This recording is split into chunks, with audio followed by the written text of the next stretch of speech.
Dennis Mukasambidde aludde ng'alinnya mu kimu ne ssenkagali w'ekibiina ki Democratic Party Norbert Mao era nga mu kiseera bonna abaali bannakibiina kino ab'enjawulo bwe baaviirayo okwemulugunya ku bintu nga bwe byali bitambula mu kibiina nga Mbidde y'omu ku baavaayo okubambalira era nga bwe gutyo bwe gwali ne ku ndagaano ya DP gye yakola ne NRM nga yavaayo nnyo okulaga obulungi bwayo wakati mu bannakibiina abamu okugikubamu ebituli. Ono nga mu kiseera kino y'amyuka ssenkagali wa DP mu ggwanga yatandika mpolampola okulaga nga bw'ayawukana ku Mao mu ndaba y'ebintu naddala bwe gutuuka ku nzirukanya ya DP era Norbert Mao w'abeeredde mu kkubaakuba ku bantu okulaba ng'alondebwa kuba sipiika wa paalamenti y'omu ku abo abeewuunyisa ensi bwe yavaayo n'ategeeza nga Mao bw'atagwana kulondebwa ku kifo kino. Olwaliro Dennis Mukasambidde ono atuuzizza olukuŋŋaana lwa bannamawulire ku yaafeesi y'ezzana n'akuba ebituli mu bukulembeze bwa Mao era n'alangirira enteekateeka ey'okumusiguukulula ku bwassenkagali bw'ekibiina. I am running a process of sourcing for the next leader of the Democratic Party. We are going to come up with a list and I am number one on that list.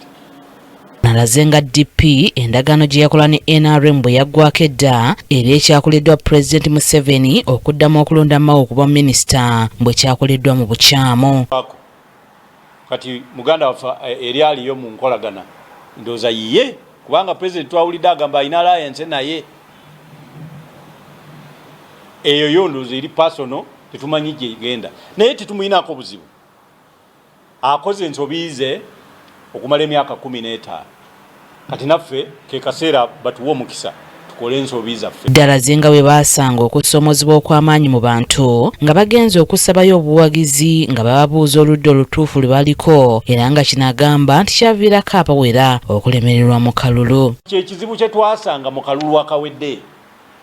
nti abantu baalinga tebatutegeera bagamba bano ba gavumenti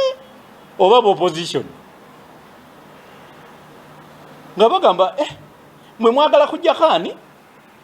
mutulonde twagala President Museveni aveeko kubanga mwebale kusaba President waffe ye minister we kakati nga yetwogera tebikwatagana mu NRM nga batusimbyeko abantu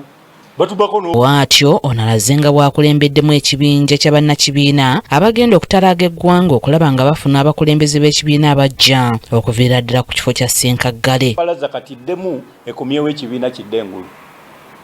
Kampala eno fe twagikulemberanga Mukono Wakiso